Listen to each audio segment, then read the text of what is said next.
দুইটি মূল্যবান হীরার গল্প। একজন বণিক বাজারে একটি চমৎকার উট কিনতে চেয়েছিলেন এবং একটি দেখতে পেয়ে বিক্রেতার সাথে এটির জন্য মীমাংসা করতে লাগলেন। বণিক এবং উট বিক্রেতার মধ্যে দীর্ঘ দর কষাকষি চলল এবং অবশেষে বণিক উটটি কিনে বাড়িতে নিয়ে গেল। বাড়িতে পৌঁছে বণিক তার চাকরকে ডাকলেন উটের কাজা জিন বের করতে। কাজের নিচে চাকরটি একটি ছোট মখমলের ব্যাগ খুঁজে পেয়েছিল, যা খোলার পরে তাকে মূল্যবান হীরা রত্ন দিয়ে পূর্ণ বলে মনে হয়েছিল। ভৃত্য চিৎকার করে বলল, বচ, আপনি একটি উট কিনেছেন, কিন্তু দেখুন এটা বিনামূল্যে কে এসেছে। বণিকও আশ্চর্য হয়ে গেল। সে তার চাকরের হাতে হীরা দেখতে পেল, যা সূর্যের আলোতে আরো বেশি জ্বলজ্বল করছে।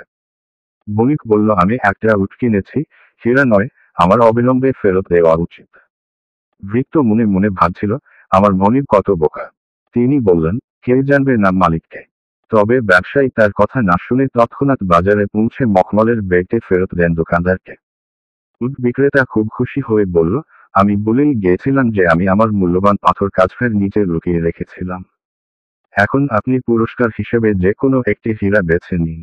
বণিক বললেন, আমি উটের সঠিক দাম দিয়েছি, তাই আমার কোন উপহার বা পুরস্কারের প্রয়োজন নেই। বণিক যতই প্রত্যাখ্যান করছিল, উট বিক্রেতা ততই জোর দিচ্ছিল। অবশেষে বণিক হেসে বললেন, আসলে আমি যখন ব্যাগটি ফিরিয়ে আনার সিদ্ধান্ত নিয়েছিলাম, আমি ইতিমধ্যে আমার কাছে সবচেয়ে মূল্যবান হীরা দুটি রেখেছিলাম। এই স্বীকারোক্তির পর উট বিক্রেতা রাগান্বিত হন এবং তিনি দ্রুত ব্যাগটি খালি করে তার হীরা রত্নগুলি গণনা করতে শুরু করেন।